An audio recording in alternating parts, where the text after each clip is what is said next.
Well, welcome to the 3.6 notes for BC. We're going to continue looking at alternating series, but we're going to be looking at the ideas today of kind of two different things. We're going to be looking at the ideas of error and remainders, as well as, I guess there's three things, approximating the value of the infinite sum S. Okay, so let's say we've got this infinite series. The summation is n goes from 1 to infinity of -1 to the power of n plus 1 divided by n squared. We can tell it's alternating because we've got the -1 to some power of n that would alternate back and forth between a positive and a negative value here. And then we also have a sub n, which is 1 over n squared. We want to list out the first 8 terms of our sequence. Then we're going to use the fourth partial sum to estimate the value of the infinite series, and we're estimating it, okay, we're approximating it, and to explore the remainder or the error, and those are new terms here, some of that. Okay, but if we look at the first term, we're starting here where n is 1. So if I plug in a 1, my power here is going to be even, so I'll end up with a positive 1 over 1. For my next term, when I plug in a 2, I'm actually now going to have an odd power here, so I will get a negative 1 over 2 squared or over 4. I guess I'll write it as minus, right? Instead of adding, we are going to subtract on this one, which is typical because it's alternating. The next one will toggle back to a positive. We're plugging in now a 3, so I have positive 1/9. The next one will be negative 1/16, positive 1/25. Let's see, we want 8 terms. 1, 2, 3, 4, 5, 6, 7th term, and 8th term. Now this continues on. It continues alternating between those signs. And so we do know that it's going to continue alternating. All right, right now I'm just going to go ahead and just write it like that, but we do know it continues on. Now what this says is to use S sub 4 to estimate the value of the infinite series. So S sub 4 is the partial sum of the first 4 terms. So this would be 1 minus 1/4 plus 1/9 minus 1/16, and you could use a calculator here. And this is approximately 0.7, or sorry, the partial sum is 0.7986. I think I rounded it a little bit. I took this out to a couple decimal places. I took it out to more than 3 because this is not my final answer. Okay, so I kind of got that. That's probably not too unfamiliar. We're going to use S sub 4, and we're going to say this is close to the value of the infinite series. Now, how could we get a more accurate value of the infinite series? If I looked at like S sub 10 or S sub 100, the 100th partial sum, the 10th partial sum, these are increasingly more accurate. These are going to be closer and closer and closer to S because they don't have as much error. They don't have as many missing terms, if you will. When I do the partial sum S sub 4, I'm only adding up these terms. And I have remaining all of these terms forever, right? Dot, dot, dot, going on forever. This right here could be called the remainder. The remaining terms, okay, you can kind of get that. Or the remainder. If I'm looking at estimating what the infinite series looks like, the fourth partial sum will give me some level of accuracy, a little bit, but I'm going to have all these remaining terms. Those remaining terms could also be called the error for my fourth partial sum. My fourth partial sum is not a fully accurate representation. This does not fully equal S. It might be used to approximate what that infinite sum S is.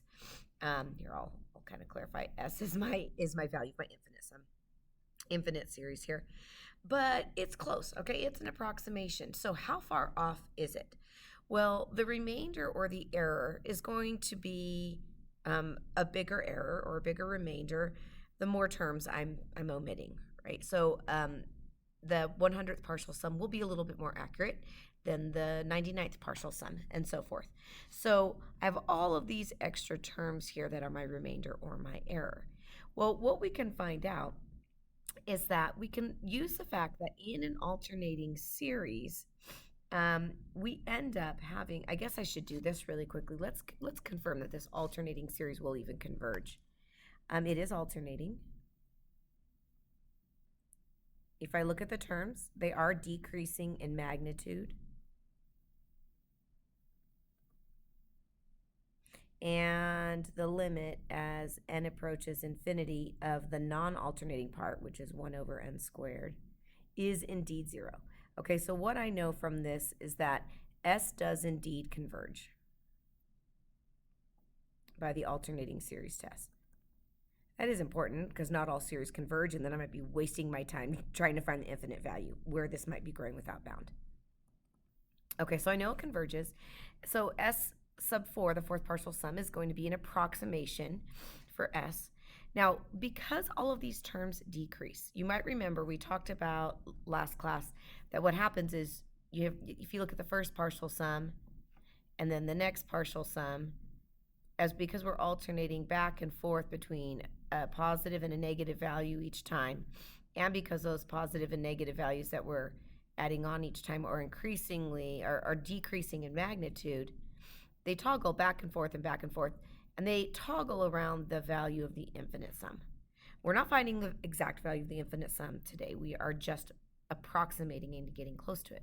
But what happens is we can see that because these terms are decreasing in magnitude, that the next omitted term, okay, if I do S sub 4, then the fifth term is going to be the biggest possible term left in my list. Not only is it going to be the biggest possible term, but if I look at the sum of what is left on all of these remainders, because I'm always going to be taking something away and then adding something even smaller than I started off with and then taking something away, and I've got, again, that toggling back and forth nature, what ends up happening is that this next omitted term, which in this case is a sub 5, the fifth term in my sequence, is going to always be bigger than my error. My error, remember, is representing the rest of the remainder. And again, because I'm adding something and then subtracting something and adding something and subtracting something, my next term that wasn't included in my partial sum, so my next omitted term, is always going to be bigger than my error, or my error will always be smaller than my next omitted term, in this case a sub 5. So how could I use that then to approximate the value of S? Well, I know that that S sub 4 is close to it, okay? S sub 4 is going to be close to this, but I have extra stuff missing. So an upper bound, I would need to include that next missing term, a sub 5. Now, for a lower bound, S sub 4, let's take a look. My next term will be adding something on. So I will be getting larger, okay? I will be getting larger than as I keep going. As I keep looking on, I add my remainder. I'm going to be adding at least something on. I'm not actually going to be subtracting anything, so that S sub 4 could be used as my lower bound. So S will be thought of as being between that 0 point, I'll round this now to 3 decimal places, 799, and it'll be greater than that 0, or an S will be less than that 0.7986 plus the next term, which is 1/25th, and I would use a calculator to help me with that, and I'd get an upper bound of 0.839. Students do get confused when we say upper and lower bound. The upper and lower bound are the higher or lower values that this infinite series will be that range of values, a window, if you will, the upper and lower values of this window. You might notice that I only added the error to the top bound. I didn't add it to the lower bound. That was because I'm adding next. Might want to stop and think about, what if I were subtracting next? What if when I was toggling back and forth, my next term were a minus? Where would that error be included? All right, well, we're actually going to be able to explore that a little bit as we use some more of these. So let's go ahead and take a look at the next example. Here's the actual formal theorem here for the alternating series remainder. If we have a series where the terms are alternating, decreasing in magnitude, and have a limit of 0, please notice this is the condition. I do have to do this. I have to verify that my alternating series here is converging. Then the series converges to a sum that we could call S. If S is being approximated by some partial sum, the error, which is going to also sometimes be called the remainder, which is how far off S is from my approximation of my partial sum, will be less than the, I should have included this, than the absolute value of the first omitted or truncated term. So wherever we left off, that next term, we're going to go ahead and not worry about whether that's plus or minus as we look at that error. So we can approximate this by looking at the next term. All right, let's take a look at this series. We could tell it's alternating. Let's check and see if it converges, because if it doesn't converge, then there would not be an infinite sum, and that's what we would say for the answer. It diverges, so there is no infinite sum. All right, so this is alternating. If I look at the terms, they are going to decrease. First, I would have 1 factorial, and then I'd have 2 factorial, and then 3 factorial. Those are going to be larger and larger numbers. So the terms do indeed decrease in magnitude. And if I do the limit as n approaches infinity of the non-alternating part of this expression, it does indeed equal 0. So what I know for this, I can call this S. S converges by the alternate series test. Oops. Do you have to do this? Yes, you have to do this. The theorem, the alternating series remainder theorem, is only going to work if the series actually converges. So if it doesn't converge, you would stop the problem. All right, so you do need to verify that. Okay, so if I'm looking now for the sum of the series here, they want to use the first 4 terms. So if I want to find the partial sum by the first 4 terms, if I plug in a 1, I do get an even power on the top, so this will be a positive. 1 factorial, and if you don't know some of your factorials, 1 factorial is kind of interesting. When we talk about factorials, we only multiply down to 1, so this is 1. We don't multiply down to 0. 2 factorial is 2 times 1, which is 2. You might want to memorize these. You'll want to recall them pretty quickly. 3 factorial is 6. 4 factorial, wow, wrote that really oddly, is 24. 5 factorial is 120, and 6 factorial is 720. And those are going to be useful, okay, throughout the rest of what we do in Unit 3 and Unit 4. There are times you just want to be able to recall those, so you should get those memorized. You can use a calculator. There is a factorial button on your calculator if you don't know where it is. Let me just show you really quickly. I think it might be in here in this menu. Let me do like 5 factorial. Oh no, it's not there. Let's see. Let me get out of that. It is in, I think if I go to menu and I go to number, I think. No. Maybe it's statistics. Probably it's in probability. There we go. There's probably an easier place to find it. I'll have to research that for you. Okay. So this would be 1 over 1. These will be alternating. My next term, as I plug in a 2, will have an odd power of -1. So minus 1 over 2 factorial. The next term would be positive 1 over 3 factorial minus 1 over 4 factorial. These are my first 4 terms. Now, it is probably worthwhile to also notice what the next term is. Now notice S sub n is the sum. Sorry, I don't know why I've got that little note there. A sub n are the individual terms. Okay, so since I'm going to calculate the series to the first 4 terms, I am interested to see what the 5th term is, which would be a positive 1 over 5 factorial. Wow, can't write today. So the first 4 terms right here, I could use my calculator here.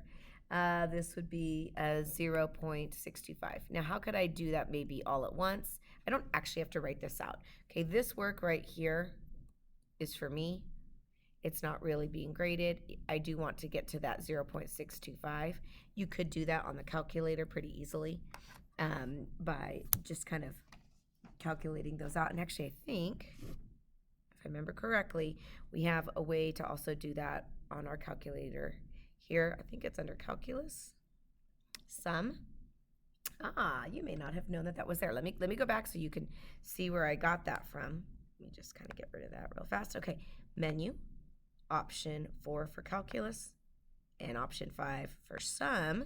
All right, and then I could actually write in as n goes from 1, and I want the fourth partial sum. So although this is an infinite sum, I'm just going to go, I just want the first 4 partial terms, and then I'm going to type in the expression as negative. I'm doing -1 to the power of, I guess it's n plus 1. And then that is all going to be divided by n factorial. You might remember we found the factorial button also through menu. Probability is option 5, factorial is option 1. And let me go ahead and switch this to a decimal. And you can see I got the same answer that I did by writing out the fractions, but you might find that a lot faster. So if you're allowed to use a calculator, that's your friend. Okay, so there's my partial sum. Now, I do know that this converges, so I am moving forward with this. I have my partial sum. So what about S? S, remember, is the infinite sum. We are going to find a bound, an upper and a lower bound for S, okay, in this approximation. So when they say approximate it, we're finding a range of values. I do know that my partial sum is going to be used as part of that approximation. And then what I want to do, actually this one didn't ask me to find the bound. Dang it, I'm sorry. This one just said to use the first 4 terms to approximate. The bound's the next one. Let's see. We want to use the alternating series bound to show that this approximation differs from the actual value by less than 100. Okay, so what is this? What is this even asking? The alternating series error bound is another way to say the alternating series remainder. I'd be like, what? Error and remainder are considered interchangeable language. Okay, it's like how you could say slope of the tangent line and derivative, and people would have to understand that they mean the same thing. So this is really asking us to find the error. Find the error, and to show that the error is less than 100. Well, remember the error is going, the error, wow, I don't know what that is. I'm doing awesome today. I feel very bad for you watching this. I'm so sorry. Okay, the error is going to be, and this right here, the error is going to be less than, and really when we talk about error, by the way, we usually talk about error as just a positive. It'll be less than the absolute value of the next term. In this case, the error will be, wow, I'm still doing this.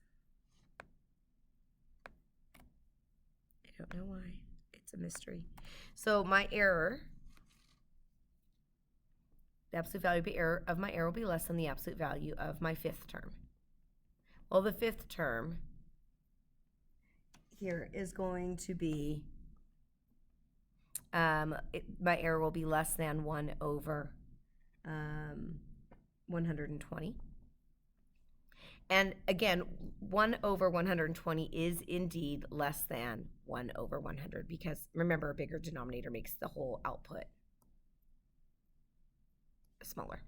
So I know that seems like a really complicated question, but they're just asking you to calculate the next term. Okay, please do that as an absolute value. So if that 5th term had ended up being a negative, we would have chosen it as a positive because error is just always considered as a positive value. You might add or subtract error, but it's considered a positive value. And then we just want to use an inequality to say that that is indeed less than 1 over 100.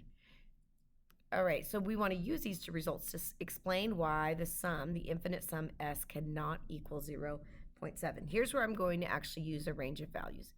I don't know the exact value of my infinite sum, but what I know is that it will be between my partial sum plus the error and potentially the partial sum minus the error. Now, there are times where we don't both add and subtract. We usually do one or the other of these. So the question is, which one? Which one? Do we add the error? Do we subtract? Do we add the error to the upper bound, or do we remove the error from the next bound? It depends on what the sign of the next term would be. This next term, since the fourth term was negative, is going to be a positive. What that tells me is that the remainder, at most, would be adding on something that's smaller than this, but we will indeed be adding something on. I won't be removing anything, so there's no need to remove. Now, what if the next term were negative? If the next term were negative, then what I would do is I wouldn't be adding on the error. I would just be removing it from the lower bound. That's a little bit precise. And to be completely honest with you, what some students do is they add and subtract it always. And I tend to accept that, but I do think it's a little bit better if you make that discrimination about where does the error actually belong based on the sign of the next term. So I usually give some bonus points when students make that correct decision, and usually if students take it off from both, I don't really actually get too frustrated with that. All right, well, I know what the fourth partial sum was. We've calculated that, and I know that my error is 1 over 100. And I did it again. I'm like Britney Spears here. I don't know why I'm doing it, but I'm doing something wrong. It's awesome. Okay.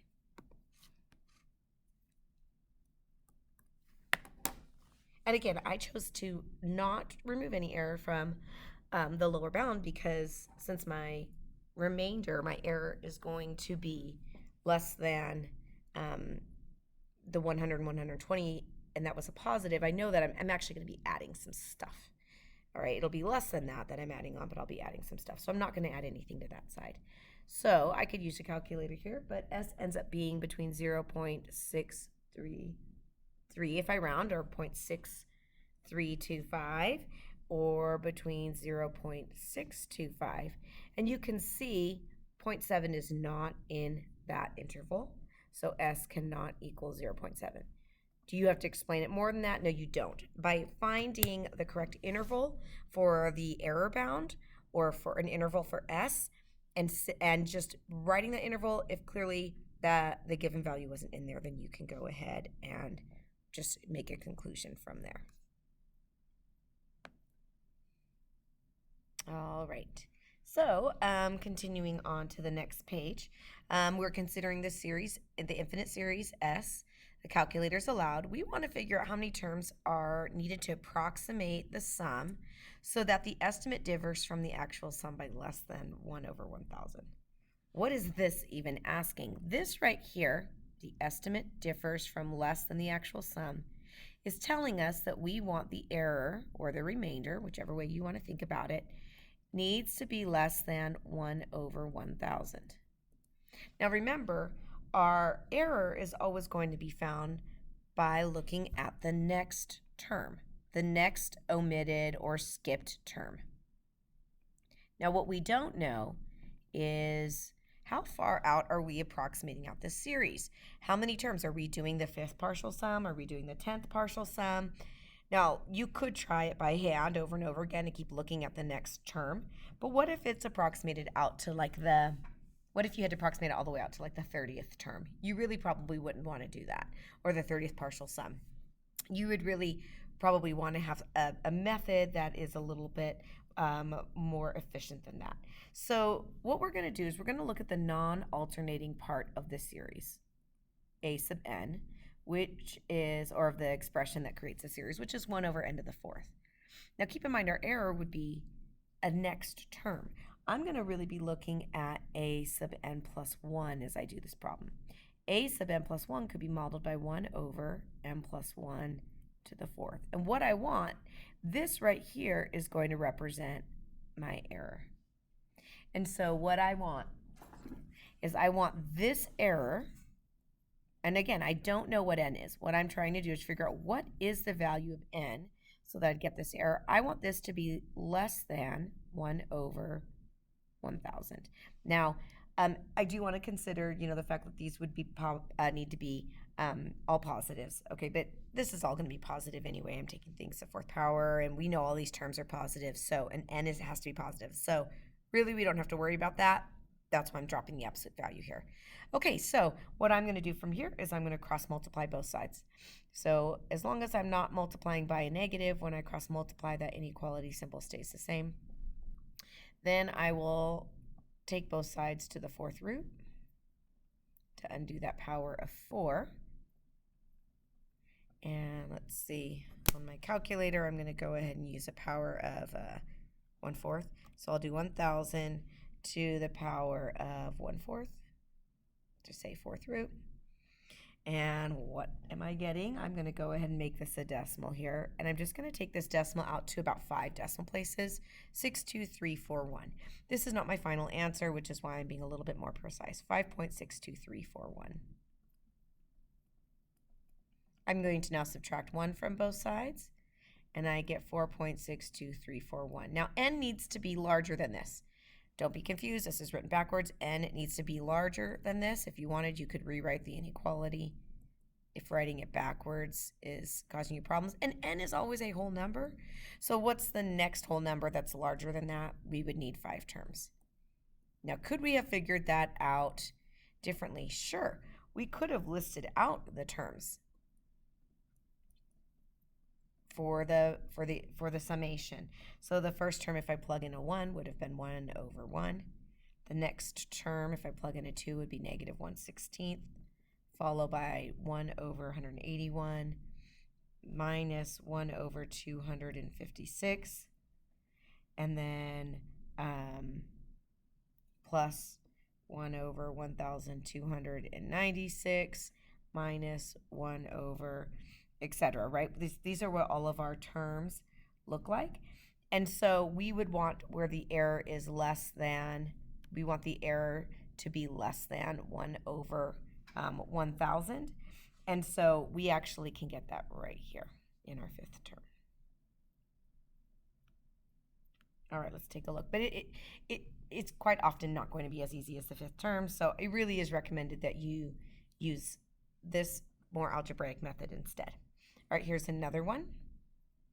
How many terms of the following series must be summed to ensure that the remainder is within 10 to the -4th in magnitude? Now, I know you don't like it when I switch variables on you from k to n, but we can do that. So this time we're using k instead of n. So remember what we're trying to find is we would like a sub k plus 1 to be within. Now, within actually means less than or equal to. That's actually what we would be right. What is 10 to the power of -4th? That's 1/1 with 4 zeros. Okay, and you could certainly use a calculator to help you with that. Writing a sub k plus 1 is a little bit harder in this one.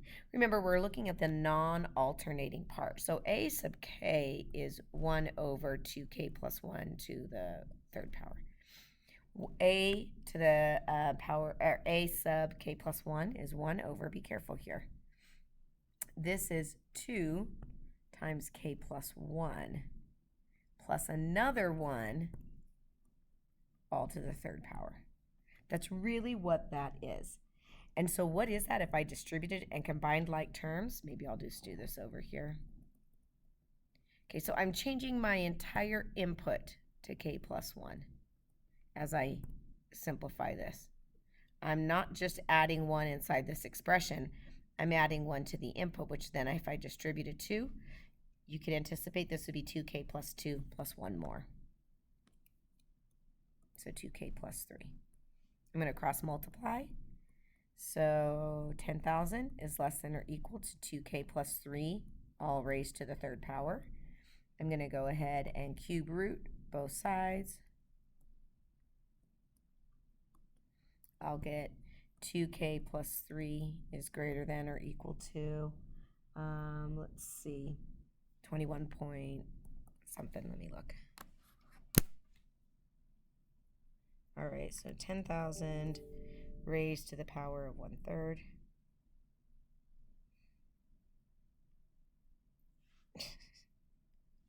is 21.5444.54435.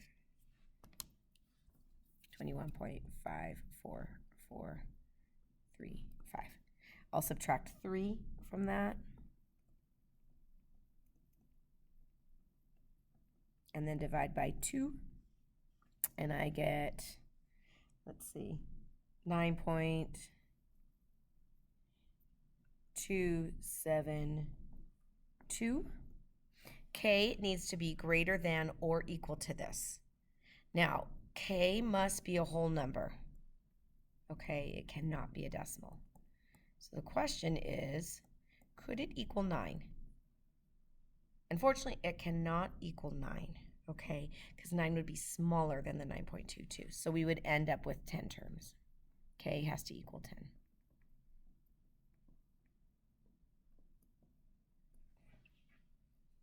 All right, number 6, we want to estimate the value of the following convergent series.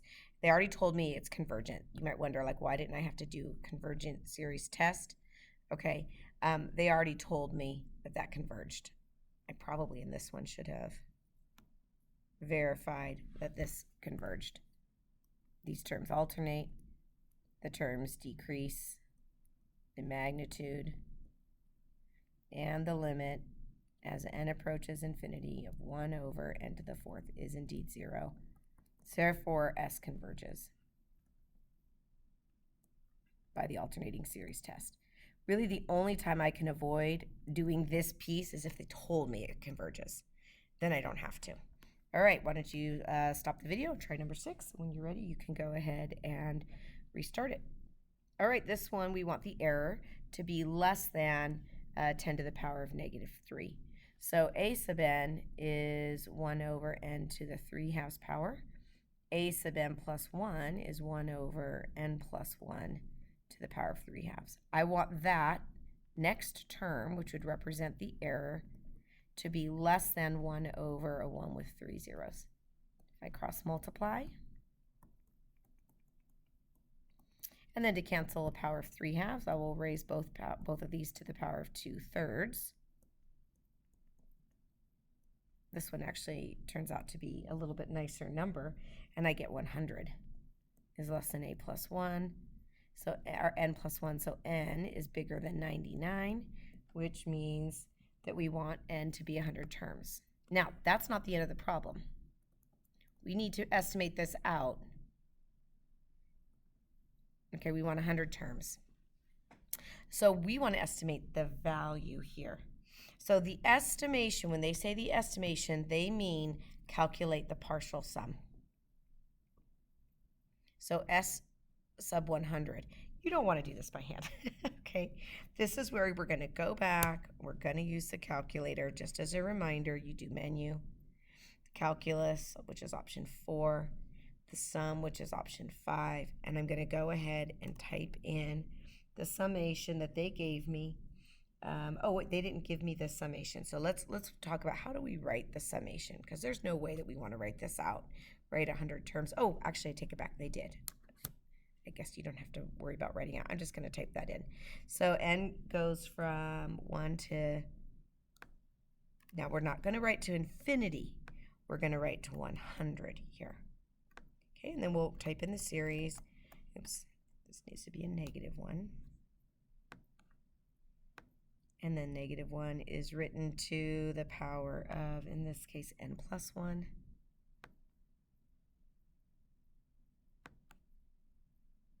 As you get old watching me type here, I'm sorry. And then looks like all of this is divided by n to the power of 3/2.